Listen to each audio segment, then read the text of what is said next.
জি বাংলায় 2024-এর মহালয়ায় কোন কোন অভিনেত্রীরা নবদুর্গার রূপে ছিল আজকে এই ভিডিওতেই আপনাদেরকে জানাবো। তো চলো দেখে নেওয়া যাক। দেবী সতীর রূপে ছিলেন শার্লি মোদক। দেবী পার্বতীর রূপে ছিলেন অভিনেত্রী শ্রীপর্ণা রায়। নবদুর্গায় দেবী শৈলপুত্রী রূপে ছিলেন অভিনেত্রী ঋষিতা নন্দী। নবদুর্গায় বক্ষচারিণী রূপে ছিলেন অঙ্কিতা মল্লিক। নবদুর্গায় দেবী চন্দ্রঘণ্টার রূপে ছিলেন অভিনেত্রী মোহনা মাইতি।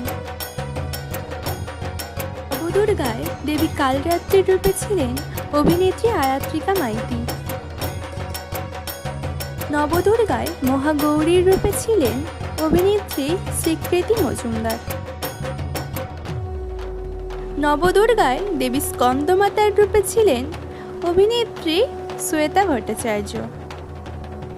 নবদুর্গায় দেবী কাত্যায়নীর রূপে ছিলেন অভিনেত্রী পল্লবী শর্মা। নবদুর্গায় দেবী কুষ্মান্ডার চরিত্রে ছিলেন দিব্যানী মণ্ডল।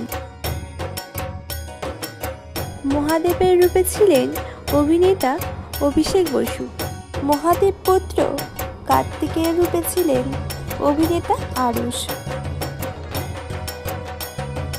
নবদুর্গায় দেবী সিদ্ধিদাত্রীর রূপে ছিলেন ডোনা ভৌমিক।